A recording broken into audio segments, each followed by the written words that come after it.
Good evening. It's Thursday, April 12th. I'm Rochelle Metzger. And I'm Sonia Shavasva. Thank you for joining us.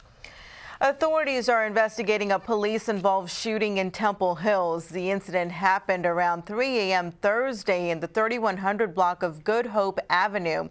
Two officers responded to a call for burglary. When they arrived, they found a suspect acting suspiciously. He threw himself on the ground and then reached for and acted as if he had a weapon.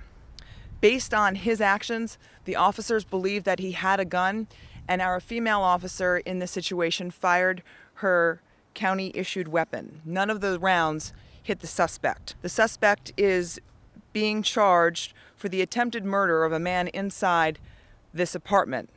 It turns out that the man who called from inside the apartment is ultimately the person who winds up becoming a stabbing victim in this case. Now, the female officer who discharged her weapon is a 5-year veteran of the force. She has been placed on administrative leave until the case is resolved. The stabbing victim remains in critical condition.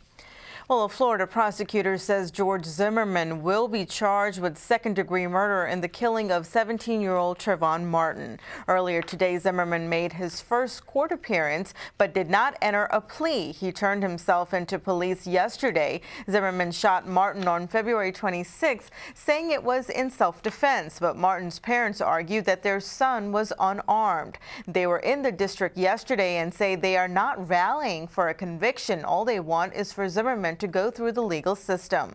I vowed to Trayvon that I would not stop pushing to try to get laws rectified and try to get some kind of conclusion and understanding within our community that we need to be more positive, more assertive, and just to teach our kids conflict of resolution. Now, Trayvon's mother, Sabrina Fulton, told the Today Show this morning that she believes the shooting was an accident, saying, quote, the incident got out of control. Jurisdictions around the state will have to tighten their money belts again unless the General Assembly reconvenes to hammer out a budget compromise. When the legislature adjourned on Monday, lawmakers failed to reach a budget agreement on tax and gaming proposals. That means the state would have to pass on millions in cuts to local governments. Governor Martin O'Malley discussed the issue on WAMU Radio's Kojo Namdi show. Executives Rushern, Baker, and Ike Leggett, with their councils, put together their local budgets. They are going to see much larger holes in their budget because of what the General Assembly failed to do in the budget they enacted. The thought in the final hours was that we would have a balanced approach of cuts and some revenues.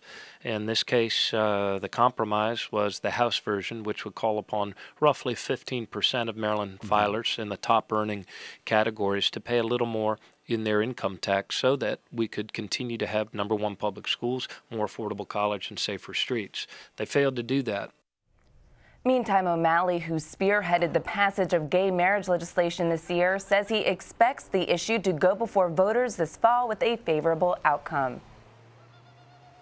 The likelihood is that, given Maryland's low threshold for signatures in order to petition an item to referendum, that this issue will be on the ballot in November, and the people of our state will make a decision. I believe that people will support this measure because it protects religious freedom and it protects the dignity of every individual equally under the law.